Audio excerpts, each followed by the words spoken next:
First of all red ড্রেসে আজকে শুভ মুহূর্তে অসাধারণ লাগছে তোমাকে। Thank you so much.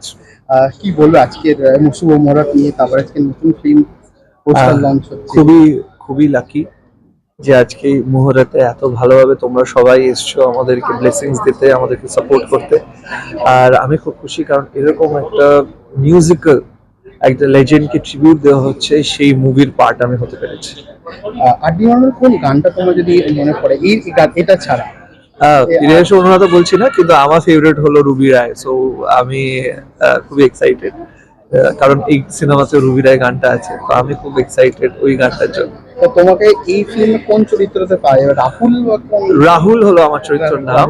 আমরা তিন বন্ধু, রাহুল, দেব বর্মন, আর.ডি. বর্মন। আরডি বর্মন। সো রাহুল হলো আমার চরিত্রের নাম, আর আচ্ছা। সেটাকেই ফুটিয়ে তোলার চেষ্টা করবো। আচ্ছা, এই যে তুমি একটু আগেই বলে মনে পড়ে রুবি রয় যে গানটা, দু লাইন কি গাইতে পারবে যদি একটু যদি মনে আমরা পড়ে? হয়তো ভুলে যাচ্ছি যে এই গানগুলো কে কে গেয়েছেন। আচ্ছা। তো এই গানগুলো আমি গিয়ে এই গানগুলো আমি ছোট করতে চাই না। সো এই গানগুলো লেজেন্ড এভারগ্রিন সংস, তো পুরো শ্রদ্ধা নিয়ে আমিও শুনছি, তোমরাও শোনো। আচ্ছা, কোনোদিন মহাভারত মানে এই ওপেনিং সবার সাথে ওপেনিং করার কোনো টাইম বা সবার সাথে মুহূর্ত করার কোনো চান্স পেয়েছিল শুভ মুহূর্ত যাকে বলা হয়? আজকে এটা ছাড়া মুহূর্তে না না, এমনিতে তো আমরা সব বন্ধুরা যারা আমরা কাজ করছি তারা ওয়ার্কশপ করছি অন রেগুলার বেসিস, কিন্তু তার সাথে আজকে যে মুহূর্তে এসেছি, এই মুহূর্তটা আমাদের জন্য খুবই একটা স্পেশাল, কারণ অনেকে এসছে নিজের ব্লেসিংস দিতে।